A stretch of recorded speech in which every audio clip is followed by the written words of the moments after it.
저는 중학교 때 축구를 시작해서 프로 선수까지 경험을 했고 지금은 축구 레슨, 스포츠 심리 상담, 멘탈 코칭을 하고 있는 전직 프로축구 선수입니다.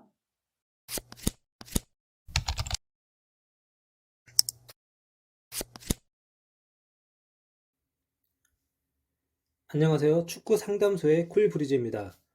축구를 하면서 좋은 스승을 만난다는 것은 굉장한 행운입니다. 지도자를 잘 만나기만 해도 본인의 실력을 더욱 향상시킬 수 있고 축구 선수가 되는 데 큰 도움이 되기 때문이죠. 물론 우선적으로 본인의 노력이 있어야 하는 건 당연하지만요. 그렇게 지도자의 역량과 선수의 노력이 합해져 시너지가 나야 좋은 선수로 성장할 수가 있습니다.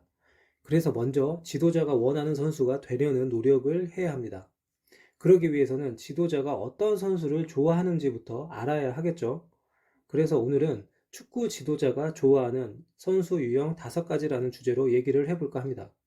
물론 축구를 열심히 잘하는 선수를 좋아하는 건 당연하겠죠.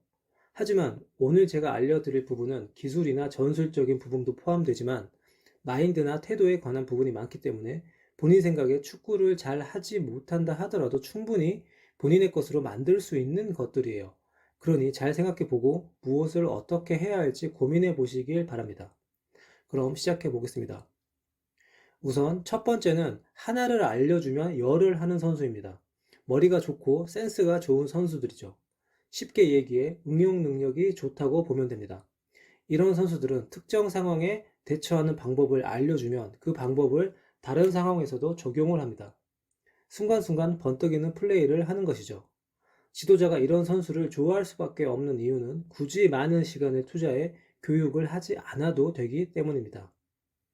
기본적인 개념과 원리만 알려주면 그것을 이해한 후 경기장에서 활용을 잘 하기 때문에 힘들게 반복해서 가르치지 않아도 되는 것이죠. 그러다 보니 남들보다 진도가 빨리 나가고 실력에서도 우위를 점합니다. 물론 이런 것들은 타고나야 한다고 생각할 수도 있지만 타고나는 것보다 중요한 것은 포지션에 관계없이 축구에 대한 전반적인 이해를 먼저 해야 한다는 것입니다. 공간에 대한 이해, 동료를 이용하는 방법, 상대방을 속이는 방법 등을 알아야 하는 것이죠. 이런 기본 원리를 이해한 후에 비로소 축구를 제대로 즐길 수 있습니다. 물론 제가 얘기한 축구에 대한 이해는 이론만으론 알아야 하는 것이 아닌 실전에서 경험하면서 터득해 가는 게 좋은 방법입니다. 하지만 머리로 이해한 후 경험을 한다면 발전이 훨씬 빠르겠죠. 그러니 응용 능력을 높이고 싶다면 축구를 어떻게 하는 것인지에 대한 이해력을 높여야 합니다. 그러기 위해서는 직접적으로 지도자에게 질문을 해도 되고 관련 서적을 찾아봐도 되며 유튜브에 검색을 해봐도 됩니다. 그러니 기본 원리를 먼저 이해하려는 노력을 해보세요. 응용 능력이 향상될 것입니다. 두 번째로는 축구를 쉽게 하는 선수입니다. 축구를 쉽게 한다는 것은 본인이 어떤 플레이를 해야 경기를 쉽게 풀어나갈 수 있는지 알고 있다는 것인데요. 메타인지가 잘 되는 선수들일수록 축구를 쉽게 할 수 있습니다. 메타인지는 본인이 알고 모르는 것을 인지하는 것을 얘기합니다. 제가 자주 언급하는 단어이죠. 그만큼 메타인지는 축구를 하는 데 있어서 굉장히 중요합니다. 이 메타인지가 잘 되면 축구를 굉장히 쉽게 하는 것처럼 보입니다. 본인의 단점은 보여주지 않고 장점만 보여주기 때문이죠. 이렇게 축구를 쉽게 하는 것이 축구를 잘하는 것이며 팀에 도움이 되는 선수라 생각하면 됩니다. 축구는 적재적소에 알맞는 플레이를 하는 것이 잘하는 것인데요. 드리블을 해야 할 때 드리블을 하고 패스를 해야 할 때 패스를 하고 슛을 해야 할 때 슛을 하는 것을 얘기합니다. 축구를 쉽게 하는 방법에 대해서는 축구 상담소 네이버 카페 칼럼 게시판에 있으니 참고하시길 바랍니다. 그리고 세 번째는 동료들에게 좋은 영향을 주는 선수입니다. 인간이라면 누구나 다 서로가 서로에게 영향을 주고받습니다.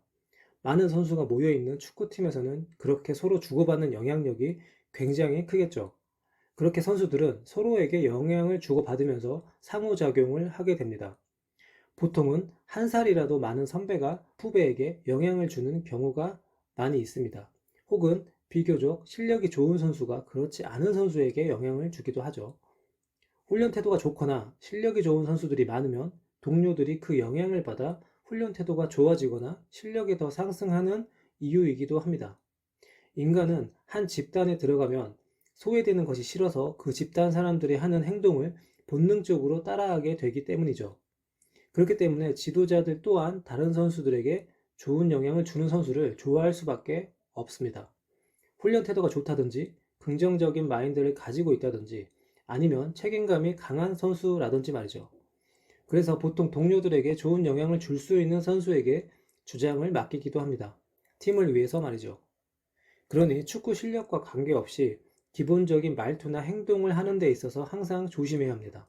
내가 하는 말이나 행동을 다른 선수가 따라할 수 있기 때문이죠.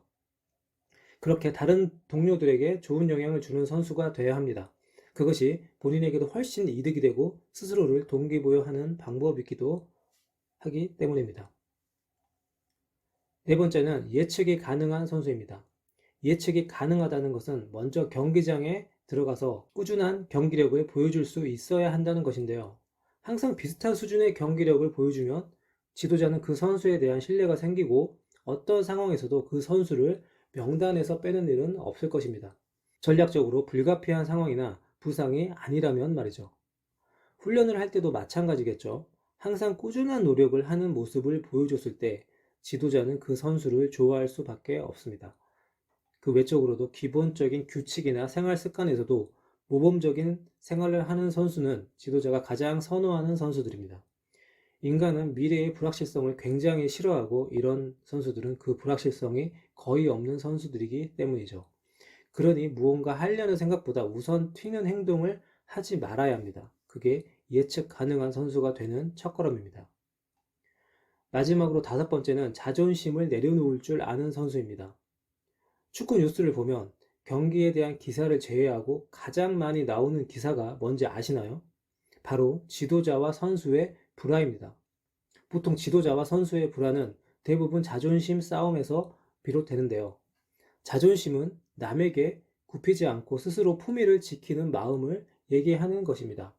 그렇게 선수들은 지도자의 선수 선발이나 전술에 대한 불만을 표시하고 반항을 하기도 합니다. 굉장히 잘못된 행동이고 어리석은 선택이죠. 팀의 리더는 지도자이지 선수가 아니기 때문입니다. 선수의 입장이라면 선수 생활을 그만둘 때까지는 본인의 자존심은 내려놓는 것이 맞습니다. 적어도 그 팀에서 선수 생활을 이어나가고 싶다면 말이죠. 본인의 뜻이 워낙 확고하더라도 지도자와 자존심 싸움을 해서 이길 수 있는 선수는 없습니다. 그렇게 자존심을 내려놓을 줄 알고 감정을 통제할 수 있어야 비로소 지도자에게 인정받을 수 있고 팀에 필요한 존재가 될 수 있습니다. 선수가 지도자에게 인정받고 싶은 건 당연한 것이죠. 지도자 또한 선수가 자신에게 충성하기를 원하고 자신을 잘 따르길 바랍니다. 그러니 혹시 지금 지도자와 자존심 싸움을 하거나 할 생각이라면 쓸데없는 자존심은 내려놓기를 바랍니다. 빠르면 빠를수록 좋아요. 그게 여러분이 살아남을 수 있는 유일한 길입니다. 네, 오늘은 지도자가 선호하는 5가지 유형의 선수를 알려드렸는데요. 사실 이 5가지를 모두 갖춘 선수는 거의 없을 거라고 봐요. 만약 있다고 한다면 이미 훌륭한 선수가 됐을 것입니다. 저 또한 선수 생활을 할 때 이 5가지를 다 갖추지 못했었는데요. 돌이켜보면 아쉽기도 하지만 그때는 누가 이런 것들을 알려주는 사람도 없었기 때문에 어쩔 수가 없었죠. 그러니 이 영상을 보고 있는 여러분들은 이 5가지를 갖추지 않았다고 실망할 것이 아니라 하나씩 차근차근 채워나가면 되는 것이겠죠. 하늘은 스스로 돕는 자를 돕는다고 했습니다. 자신을 도와줘야 할 존재라고 생각해 보세요. 오늘은 여기까지 하겠습니다. 감사합니다.